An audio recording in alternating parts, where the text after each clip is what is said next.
إن الحمد لله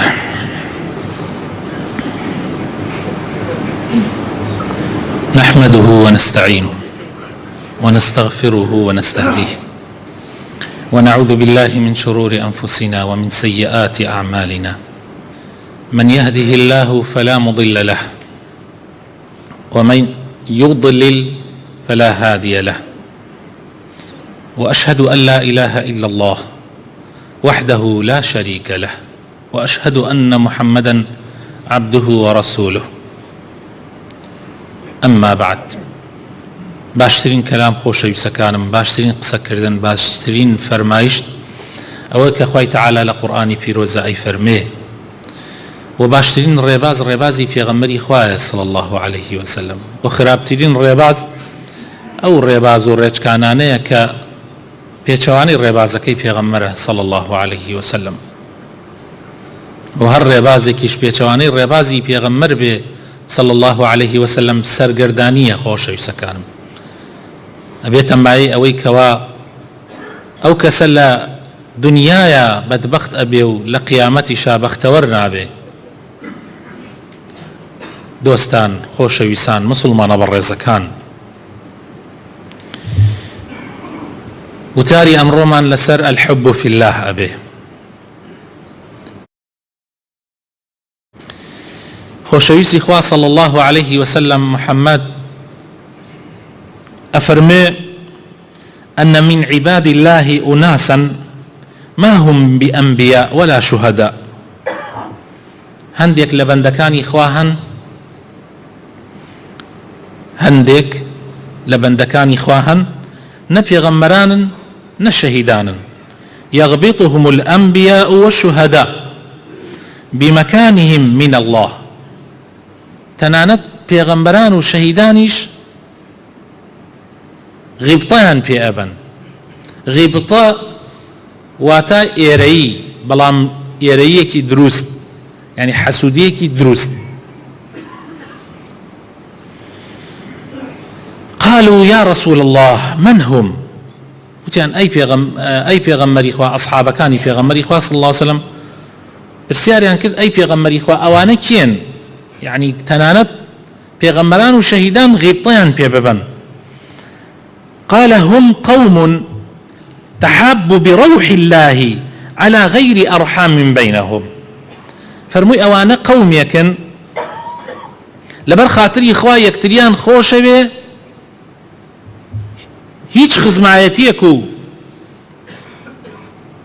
هیچ نەسەبێک نییە لە بەینیانە، بەڵکو تەنها لەبەر خاتری خوا یەکیان خۆشەوێ. ولا أموال يتعاطونها. تەنانەت لەبەر خاتری پارە و پوولێک نییە کە بیدەن بە یەکتری، یعنی هیچ مەسلحەتێکی دنیایی لە مەوزوعەکە نییە، بەڵکو تەنها لەبەر خاتری خوایە، نە قەومایەتی کە بەهۆی خزمایەتی و نەسەبەوە ئەگەن بە یەکتری، و نەش مەسئلەی مەسلحەتی پارە و ئەمانەیە. فوالله إن وجوههم لنور وإنهم لعلى نور ولا يخافون إذا خاف الناس. والله دمچاوی ئەوانە لە ڕۆژی قیامەتە ڕووناکی و نورە، وهانە سەر منبەرێلێکی شەوە، یعنی شوێنەکەیان و جێگاکەیان لە ڕۆژی قیامەتە لە نور دروست کراوە. لا يخافون إذا خاف الناس. ناترسن لە ڕۆژ قیامەتە هەموو خەڵکە ترسێ، ئەوان ناترسن. دوای ئەوە ئەم ئاەتەی خوێندەوە فەرمووی ألا إن أولياء الله لا خوف عليهم ولا هم يحزنون الذين آمنوا وكانوا يتقون.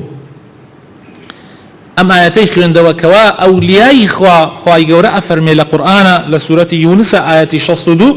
ئەفەرمێ بەڕاستی ئەوانەی ئەولیای خوان، دۆستی خوان، بەڕاستەقینەی دۆستایەتی لەگەڵ خوایەکەن، هیچ ترسێکیان لەسەر نییە لە ڕۆژی قیامەتە، و هیچ غەمباریش نابن. لا خوف عليهم ولا هم يحزنون. سیرکن برا بەڕێزەکان، چەند گەورەیە خۆشەویستی لەبەر خوا، چەند گەورەیە دوو کەس لەبەر خاتری خوا، لەبەر خاتری خوا یەک ئەگرن، لەبەر خاتری خوا خۆشەویستی لە بەینیانە دروست ئەبێ. لصحيحين أنس كري مالك بما نجريت وأفرمي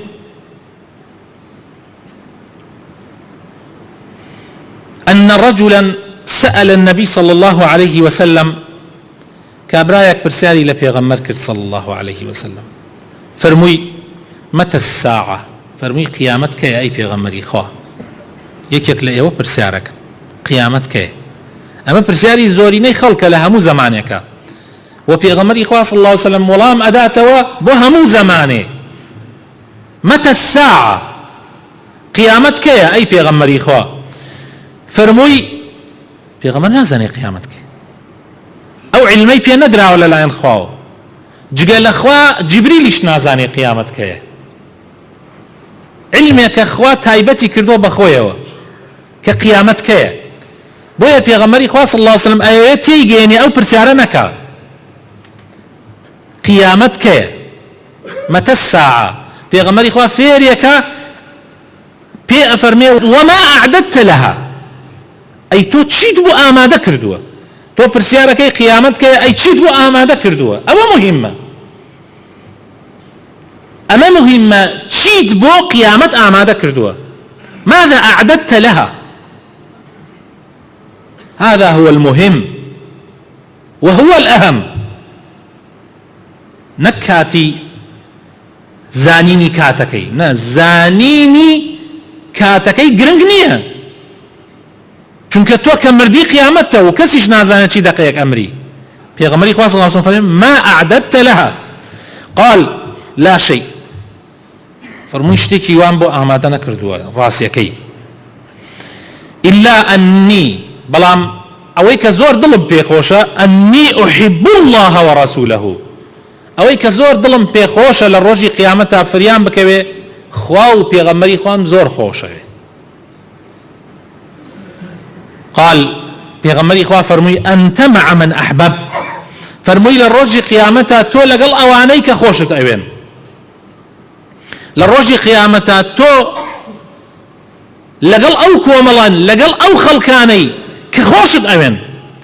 قال أنس جاء أنس فرمي فما فرحنا بشيء فرحنا بقول النبي صلى الله عليه وسلم أنت مع من أحبب أفرمي والله هیچ شتێ ئەوەنەی وە دڵی خۆش نەکردین کە پێغەمبەر وەڵامی ئەو زەلامەی بەو شێوە داوا فەرمووی تۆ لەگەڵ ئەو کەسانەی کە خۆش دەوێن ئەنەس فەرمووی فأنا أحب النبي صلى الله عليه وسلم وأبا بكر وعمر وأرجو أن أكون معهم بحبي إياهم فەرمووی دەی من بۆیە دڵمان خۆش بوو سەحابەکان چونکە ئێمە پێغەمبەری خوامان زۆر خۆشەویست و ئەبوو بەکرمان زۆر خۆشەویست و عومەرمان زۆر خۆشەویست هیوامان وایە لە ڕۆژی قیامەتە لەگەڵ ئەوانە حەشر بکرێین چەند گرنگە خۆشەویستی برا بەڕێزەکانم زۆر مهمە خۆشەویستی بەکەمی مەزانن ئەگەر کەسێکت خۆش بوێ لە ڕۆژی قیامەتە لەگەڵ یا ئەبی جابە ئێمە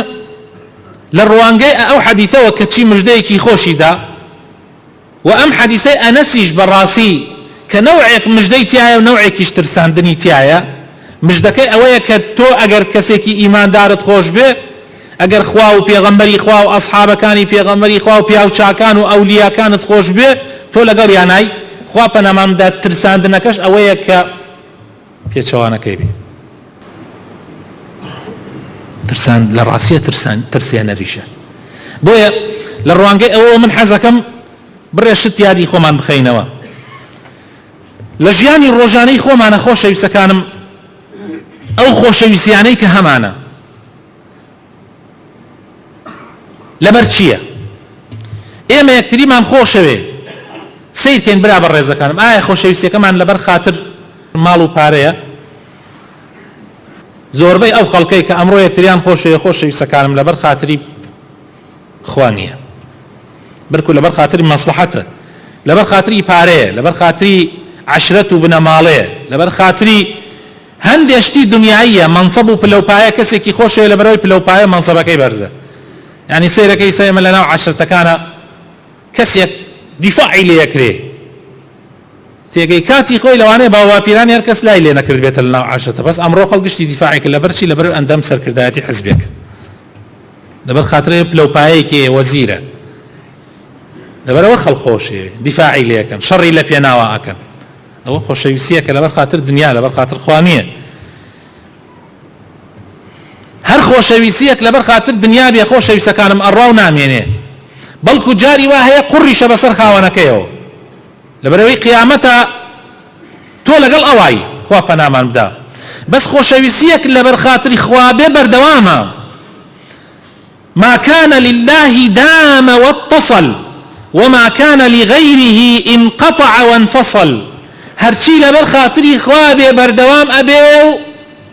حتا ڕۆژی قیامەت ئیسفادەی لێەکەی لە قیامەتیشا ئیسفادەی زیاتری لێەکەی بەڵام هەرچی لەبەر خاتری خوا نەبێ ئەبڕێ و ناگا بەو شوێنە بەڵکو لە ڕۆژی قیامەتە تۆ زەرەی لێەکەی دەسەیرکەن خۆشەویستەکان بۆیە خوای تەعالی لە قورئانە لە سوورەتی تەوبە ئایەتی 109 ئەفەرمێ أفمن أسس بنيانه على تقوى من الله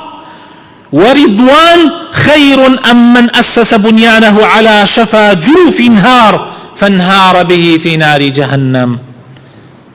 تو أجر هر كارو كردويك هتا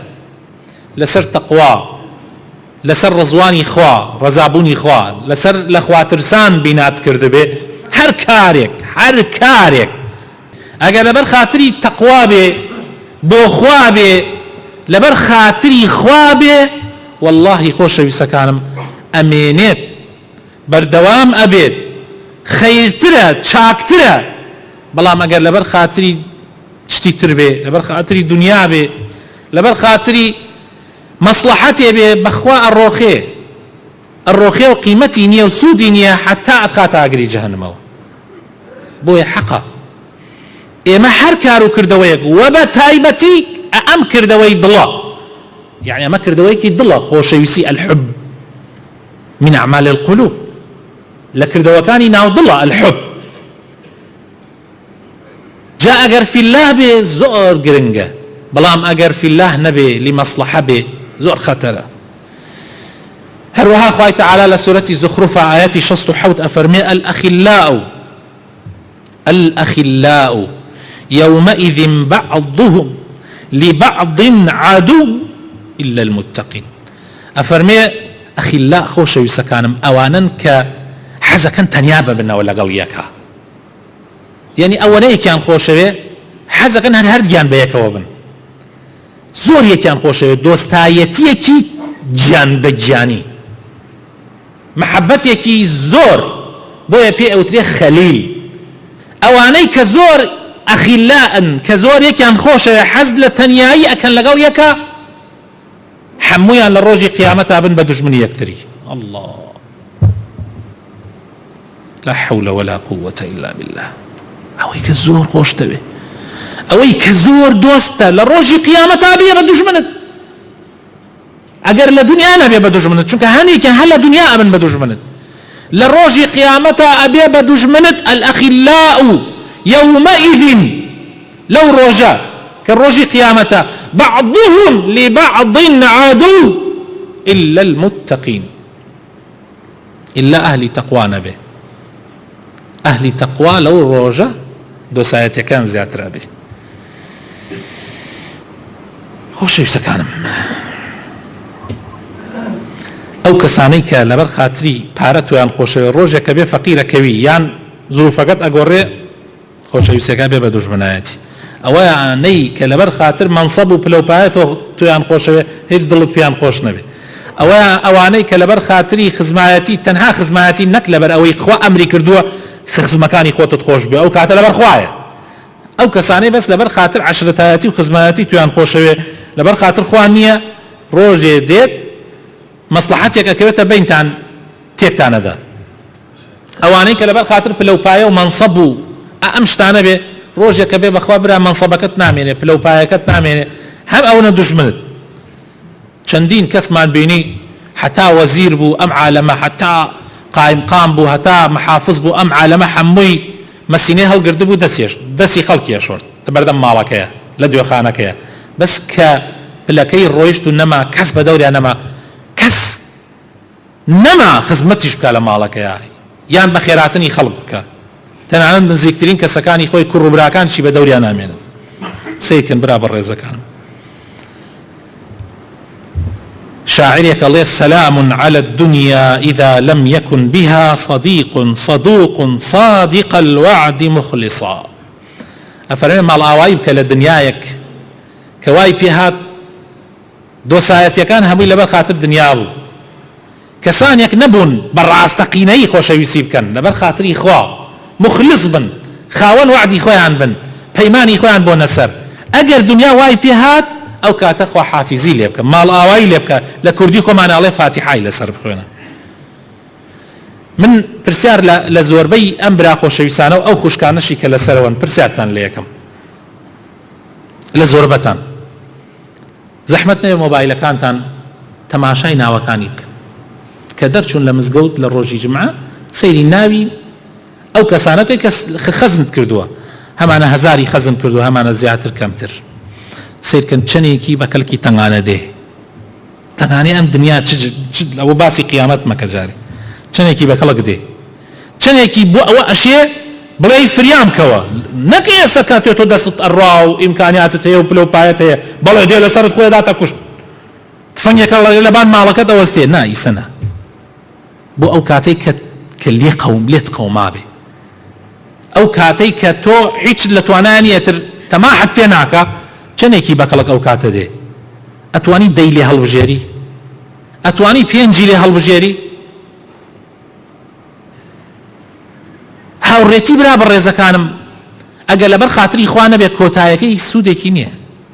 بەس ئەگەر ئەمەندە لەبەر خاتری خوا بێ ئەمەندە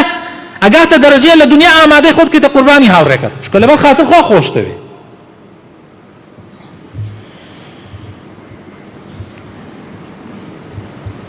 ئەگەر کەسێکتان خۆشەویستەکانم پێی بڵێن ئەوە سنەتی پێغەمبەرە صلی الله عليه وسلم لە حەدیثە هاتووە مقدامی کوڕی معدیە کرب ئەیگەڕێتەوە ئەفەرمێ پێغەمبەری خوا صلی الله عليه وسلم فەرمووی إذا أحب الرجل أخاه فليخبره أنه يحبه ئەگەر کەسێکتان خۆشویست کەسێک لە ئێوە کەسێکی خۆشویست با پێی بڵێ کە خۆشیەوێ ئەوە زیاتر محەبەتەکە زیاتر ئەکا لە حەدیثی ترە هاتووە پێغەمبەری خوا صلی الله عليه وسلم خۆی ئەمە جێبەجێ ئەکا بە تەطبیق عەمەلی ڕۆژێکیان معاذ ئەگرێت و دەستی ئەگرێ معاذ صحابەیەکی زۆر بەڕێزی پێغەمبەر بوو صلی الله عليه وسلم دەستی ئەگرێ و پێغەمبەری خوا فەرمێ یا معاذ والله إني لأحبك أي معاذ والله قسم بخوا من توم زور خۆشەوێ و ئەنەسی کوڕی مالک ئەگەڕێتەوە بۆمان ئەفەرمێ ڕۆژێکیان پێغەمبەری خوا صلی الله عليه وسلم ناو ئەصحابەکانیان دانیشت بوو کابرایەک تێپەڕ بوو بەلایەنە باسی کابرا هاتە ناو یەکێک لەوانە فەرمووی ئەی پێغەمبەری خوا والله ئەم زەلامە زەلامێکی زۆر ڕێک و پێک و چاک زۆر خۆشمەوێ فەرمووی تا ئێستا پێت وتووە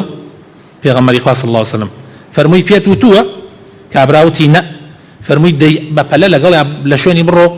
تا پێی بڵێ خۆشتمەوێ ئەمیش لە شوێنی ڕۆیشت و پێی وت من لەبەر خاتری خوا خۆشتمەوێ ئەویش پێی وتەوە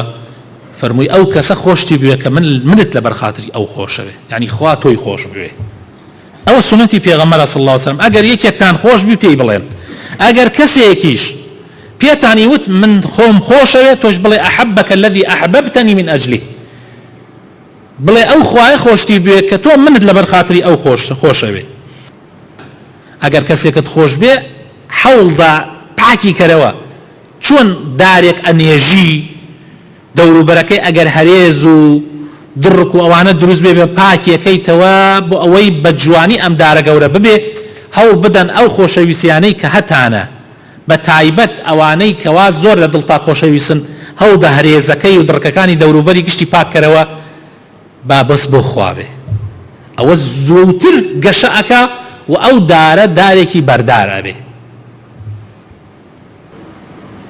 یەکێک لە پیاوچاکان نەسیحەتی کەسێکەکا پێ ئەڵێ تەزەوەد من الإخوان فإنهم ذخر في الدنيا وفي الآخرة ئەفەرمێ برای چاک زۆر بکە بۆ خۆت ئەوەی کە لەبەر خاتری خوا خۆشتەوێ زۆری کە چونکە ئەوانە بۆ دنیاش باشن بۆ قیامەتیش باشن. جا ئەوش پرسیاری دەکرد فەرمووی من ئەزانم بۆ دنیا باشە بەس بۆ قیامەت چۆن باشە؟ فەرمووی الأخلاء ئەو ئاەتەی خوێندۆ کە عەرزم کردن الأخلاء يومئذ بعضهم لبعض عدو إلا المتقين. خۆشەویستی ئەگەر لەبەر خوا بێ لەو ڕۆژە ئەبێتە مایەی شەفاعەت. ئەوە تا پێغەمبەری خوا صلی الله عليه وسلم ئەفەرمێ لە ڕۆژی قیامەتە هەموو خەڵکی ڕاوەستاون حاڵیش زۆر تێک چووە خۆی 1 میل دوورە خەڵک هیچ قسەیەکیان نییە بۆیان نییە قسە بکەن لە هەناسە زیاتر. لا تسمع إلا همسة يك كلمة قسنية لو روجة خوي تعالى بان أكاو أفرمي أين المتحابون في جلالي كون أواني والا برخاتي من يكتريان خوشوي اليوم أظلهم في ظلي اليوم أظلهم في ظلي يوم لا ظل إلا ظلي أمرو يعني 5 جير سيبري خوم كسيبرني إلا سيبري من زياتر لو روجة جاء بيغمري خواه فرمي فيقوم نزاع القبائل فيجتمعون حتى يظلهم الله في ظله قيل من هم نزاع القبائل أم جاء كسانك هل أصن دانا عن هر يكي لعشرتك هل أصن بوجير سيبري خواه پروردگار برسياري عنك أي بيغمري خواه هر يكي لعشرتي يعني چي فرموي كسانك هر يكتريان خوش يستوى لبر خاطري عشرت نبوه لبر خاطري خزمايتي نبو لبر خاطري مصلحت نبو هر يكي كان لعشرتكن هر يكي كان لقوم يكن لو رجاء الرون جرسي بري إخوائي تعالى قوم لم يجتمعوا على حسب ولا على سبب ولا على نسب. حسب باروبول مالو سروته يعني لبر خاطري باروبول نية لبر خاطري سبب نية لبر خاطري نسب نية وخزمايتي نية وإنما جمعهم الحب في الله بلكو أوي كوياني كردو تنها خوشويسية لبر خاطري إخوة. إمام الشافعي فرمي أحب الصالحين ولست منهم لعلي أن أنال بهم شفاعة من صالحين مخوشوي ولست منهم أقر شي منيش لوان نيم بخوا شافعي لوان بوا شافعي يقول لك بياو شاكترين بياو شاكان بلام همو بياو شاكان خوان بكم زانيوه وين زانية أوان لوان نيم أحب الصالحين ولست منهم لعلي أن أنال بهم شفاعة وأكره من تجارته المعاصي ولو كنا سواء في البضاعة. أفرمي من صالحين مخوشوي بياو شاكان مخوشوي أقر شي من لوانيش نيم بو أويل الرجي قيامته بهويان وشفاعتكم بو بكري وقينم وحزم لكسي معصية تاوان بارنية أقر شي لقليشا هاو بضاعة يعني هردك ما تاوان بارين مش وقت أو تاوان بارن بلام حزم لتاوان نية ولا تاوان بارانش نية لبر خاطر تاوانا كان يعني حزم ليان نية أقر شي منش وقت أو تاوان بارن بلام من أهل إيمان مخوشوه بياو شاكان مخوشوه. آخر براينا إيسا عم قصة إمام شافعية إيسا إيما لا إيما عكسو بوتو إيما كخو ما نقول عبارين قينيش من هالا بياو صالحان برواتان هبي براي بريز خوشكي بريزم أمرو زوربي مسلمانان أهلي مزقوتن أهل سبحان الله قينيا لأهلي صلاحة زوريني إيما قين من لأهلي شاككارية لأهلي تقوايا لبنوي حسوديان بيبين خما ناتوانين إيشك أوان بكين حسوديان بيبين بلام شافعي أفرمي نعم من وانين من أحب الصالحين من صالحين مخوشة دفاعيا لأكم لبر خاطري إخوة خوشيان موت ولست منهم أقر شي لوانيش نيم خوي بوان نزانيوه بلام خوي لوانيش بإذن إخوة. وأكره من تجارته المعاصي وقينم هي لو كساني كبازرقانيا كان تاوانا يعني خليكي تاوان كارين وإن كنا سواء في البضاعة قرد شي هدوك مان كالا كمان يك كالايا هدوك مان تجارتك كمان يك تجارتك قناحة بس شي من حزي شمليني بوي إمامي أحمد ولام يداتوا إمامي أحمدي تلبي ولام يداتوا أفرميت تحب الصالحين وأنت منهم أفرميت تو تشابيا وتشاكانت خوش خوتش لواني رفيق القوم يلحق بالجماعة هر كسي الرفيقي كسي كساني كباج بين الروج قيامتها لقل أو جماعتها وتكره من بضاعته المعاصي وحزد لو كسانني كتجارتك يعني قناح تاوانا حماك الله من تلك البضاعة خوا بتباريزي لأو بضاعة تجارته يا ربي خواه بخاطر ناوجوانا كان يخوت رحمان بيبكي يا ربي فريامان بكوي يا ربي خوشويسي كمان لبر خاطر توبه يا ربي خواه بخاطر ناوجوانا كان يخوت بخاطر اسم عظم يخوت خواه لبر خاطر يخواه كمان خوش به يا ربي لبر خاطر هيج مصلحة الدنيا وخزمايتي وبلوبايتي من خوش نوي يا ربي خواه اصلاح من بكي يا ربي خواه دلكان من باكي توا يا ربي خواه دلكان من بوشي وبكي كخوت اتوي يا ربي خواه خوشويسي خوت وخوشويسي بيغمر قد خرد المانوا خوشويسي هر کردەوە و هەر کەسێکیش کە کردەوەی ساڵحەکە خوایە بیخەرە دڵمانەوە یا ڕەبی خوایە بۆ خاتر ناوە جوانەکانی خۆت ڕەحممان پێ بکەی شیفای نەخۆشەکانمان بدەی ڕەحم بە مردوەکانمان بکەی ماڵ و مناڵمان ساڵحکەی براو کەس و کارمان ساڵحکەی خوشکەکانمان ساڵحکەی خێزان و مناڵەکانمان ساڵحکەی یا ڕەبی ڕەحم بە دایک و باوک و براو خوشکانمان بکەی یا ڕەبی خوایە بۆ خاتر ناوە جوانەکانی خۆت بۆ خاتر ئیسمی عەظەمی خۆت خوایە يا رب العالمين خوايا كردستان لهمو بلا مصيبتك بدور بقري يا ربي خوايا ولات من لما بلا مصيبت بدور بقري يا ربي خوايا إصلاح من بكي خوايا ومن بيبكي يا رب العالمين ولاتكش من ولاتيك به كأمن أماني تابر قرار به يا ربي ترقي بإسلام بدي بديني خود بدي لنا وأمولاتي إيما آمين آمين أو هو كارانيك أبنم هوي محبت زیاد کردنی محبت و خۆشەویستی لە نێوانمانە زۆرن بەس من ئەوەی کە عەرزتان یەکەم دوانە بەس یەکەمیان لێبوردەیی و عەفو بەرامبەر بە یەکتری خۆشەویستەکانم ئێمە ناتوانین محەبەتی یەکتری بە تەواوەتی بەدەست بێنین ئەگەر لێبوردە نەبین بەرامبەر بە یەکتری عەفومان نەبێ بەرامبەر بە یەکتری بە عەفو بە لێبوردەیی ئێمە ئەتوانین ئەو پەڕی محەبەت بەدەست یەکتری محەبەتی یەکتری بەدەست بێنین خوای تعالى لقرآن أفرمي والكاظمين الغيظ والعافين عن الناس والله يحب المحسنين أفرمي أوانيك قيني خوان أخوانوا تو برانبر بكسيك شتيك هي لبر خاطريان غلطيك برانبر أكا لبر خاطري خوا لبر خاطري خوا قينك خود بخوروا وعفو بك وخواي تعالاش أو كساني خوشويك تشاككارن هردم تشاكان يا بسر خلقوا خوشوي سكم همو جاري مالي والله قري حقي خومي لي بسين موا او زور غلطة او زور غلطة خو اتواني حقي خوتي لي بسيني توا اگر كسي غلط بكا تو اتواني حقي خوتي لي بسيني توا بلام اگر اتوي خوشويسي خوا بدز بيني عفو لي برديت هبه او زور قرنقة معاوي كري ابو سفيان لدواء امام علي ابي بخليفة مسلمانا لصالي تشلي كوتشي ابي بخليفة عبد الله كري زبير ككري زبير كري عوامي كلواني كمجدي بهشتيان بيدراوا ودايكي شي اسمائي كتشي ابو بكر كواب ذات النطاقين مشهورة اوي كواكاتي بيغمر كوتشي كرد اینەکەی پێغەمەری خوای بەست بارەکەی پێغەمەری خوای بەست هیچ نەبوو پێی ببەسێ پشتوێنەکەی خۆی نەبێ کردی بە دوو لەتەوە بەستی بۆیە ناو نرا ذات النطاقین یعنی خاوەنی دوو پشتوێنەکە ئەسما یەکێکە لە گەورەترین ئافرەتانی سەحابە خوشکی عائیشەیە کچی ئەبوو بەکرە باوکیشی عەبدوڵڵا باوکی کێ زوبەیری کوڕی عەوامە یەکێک لەوانەی مژدەی بەهەشتیان پێدراوە لە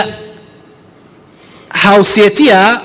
عرزێکی زوبەیری عرزێکی عەبدوڵڵای کوڕی زوبەیر و معاویە بەقەیەکەوەیە یعنی دیوارێک بەینیانە زەویەک پارچە زەویەکی زەراعی هەندێک لەوانەی کەوا کرێکارن و ئیشەکەن لە ناوی زەویەکەی معاویەیە لە کاتی ئیشکردنە تۆزێ زیا ئەڕۆن دێنە ناو عەرزەکەی زوبەیرەوە عەبدوڵڵاوە طبعا عەبدوڵڵا مناڵە لە تەمەنە لە کات هیجرەتە یەکەم مناڵێک لە دایک بوو لە مەدینە ئەو بوو تەمەنی مناڵە کاتێ دێتە ناوینەکەەوە یەک نامەیەک ئەنێرێ بۆ معاویە کە ڕئیسی هەموو ئیسلام بووە لەو زەمانە خەلیفە بووە نامەیەکی بۆ ئەنێرێ زۆر بە توندی طەبیعەتی گەنج وایە تون بە توندی بڕێ قسەی ناخۆش ئەنووسی کەوا هاتوونە و زەویەکەی منتان نین کردەوە ئاواتر لەو قسانە معاویەش ڕزای خوای لێ بێ و جوابێ داتەوە بەم شێوازە نامەکەی ئەنێرێتەوە بەم شێوازە نامەکە ئەنێرێتەوە ئەڵێ لە معاویەی کوڕی ئەبوو سوفیانەوە بۆ کێ بۆ کوڕی حەواری پێغەمبەری خوا صلی الله علیه وسلم بۆ کوڕی ذات النطاقین حەواری پێغەمبەری خوا صلی الله علیه وسلم لە غەزای ئەحزابە فرمووی کێ ئەتوانێ بڕاتە ناو کافرەکان ئەخباریانم بۆ بێنێ. زوبەیر هەڵسا، زوبەیر باوکی ئەو عەبدوڵایە هەڵسا. طبعا ئەوە هەر کەسێ بڕایە وەک ئەوە وا بوو بڕا بۆ مرگ، چونکە زۆر خەتەر بوو. چوو خەبەری کافرەکانی هێناوە بۆ پێغەمبەری خوا صلی الله علیه وسلم. پێغەمبەری خوا فەرمووی هەموو پێغەمبەرێک حەواری هەیە، یعنی ئەصحابەیەکی زۆر نزیکی هەیە، حەواری منیش زوبەیرە. معاویە کاتێ نامە ئەنێرێ بۆ عەبدوڵڵا ئەفەرمێ ئەی کوڕی حەواری پێغەمبەری خوا، ئەی کوڕی ذات النطاقین، ئەسما کە دایکت ذات النطاقین بووە، سەلامی خوات لەسەر بێ، واللهی ئەگەر لە بەینی من و تۆیە هەموو دنیا بوایە لەبەر، یعنی بێقیمەت بوو لەبەر چاوم، هەموو ئەم دنیایە لە بەینی من و تۆ بێ بێقیمەتە و پێشکەشی تۆی ئەەکەم. ئەگەر ئەم نامەیەم گەیشتە دەست، فإذا جاءك كتابي هذا فخذ عمالي إلى عمالك، ئەگەر ئەم کتابەی من گەیشتە دەست، هەرچی کرێکارمەیە بیخەرە لای خۆت ئیتر لە ئیسەوە دووە، هەرچی خزمەتکارمەیە بیخەرە ناو عەرزەکەی خۆت، و مەزرعەکەی منیش ومزرعتي إلى مزرعتك، ومزرعتكي منيش أو مزرعي كاما وباخي كاما أيش بيشكشي توبة إتلي سودا. الله فقرأها ابن الزبير كاتي خندي وي عبد الله كري الزبير فبكى دسي كتب قريان حتى بلها بالدموع، حتى نامك بدسي وتربو بفرميسكي تشاوكاني، وذهب إلى دمشق أو كاتب بايتختي مسلمان لدمشق بو مع بيش لبي أجيال لي دار رويش بو دمشق، فقبل رأس معاوية رويش سري ما شكرت وبي فرمو براستي أو خلقاني كتويان لمشون دانا وزور عاقل بون، براستي شايستي أمشوني كتيايتي. یەکێکی تر لە هۆکارەکان خۆشەویستەکانم دوعاکردن بۆ یەکتری، لەبەر خاتری خوا با ئێمە دوعا بۆ یەکتری بکەین. ئەو دوعای خۆشەویستی لە بینمانە دروست ئەکا. ئیمامی ئەحمەد گەیشت بە کوڕی ئیمامی شافعی، فەرمووی ئاگات لێیەتی کە دوای ئەوەی شافعی مرد، شافعی وەفاتی کرد، مامۆسای ئەم بووە، ئەفەرمێ ئەبووکە من السبعة الذين أدعو الله لهم وقت السحر، فرمووی باوکت لەو حەوت کەسەیە کە بە تایبەت لە پارشێوان هەڵەسم دوعای خێران بۆکەم. یعنی حەوت کەس هەبووە ئیمامی ئەحمەد لە پارشێوان هەڵساوە دوعای خێری بۆیان کردووە پاش مردنیشان. یەکێک لەوانە شافعی مامۆستای بووە. کێ لە ئێمە لە پارشێوان هەڵسا دوعا بۆ دایک و باوکی خۆیەکە، دوعا بۆ مامۆساکانی خۆیەکە، دوعا بۆ کەسە نزیکەکانی خۆیەکە. خۆشەویستەکانم حەز دەکەم زۆر شت لە ناو ئێمە کەمی کردووە، زۆر شت لە ناو ئێمە گۆڕاوە، بۆیە گلەیی لەو زەمانە نەکەین کە تایاین. زۆر کەسەڵێ زەمانە گۆڕیاوە،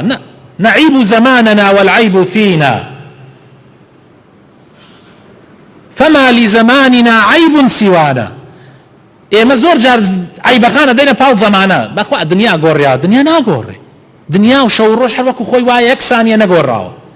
هەر وەکو خۆی بەیانیان لەو کاتە خۆر دەرەچێ لەو کاتە ئاوا ئەبێ. شەویش هەر وایە، هاوین و زستان و بەهار و پاییز وەکو خۆی وایە،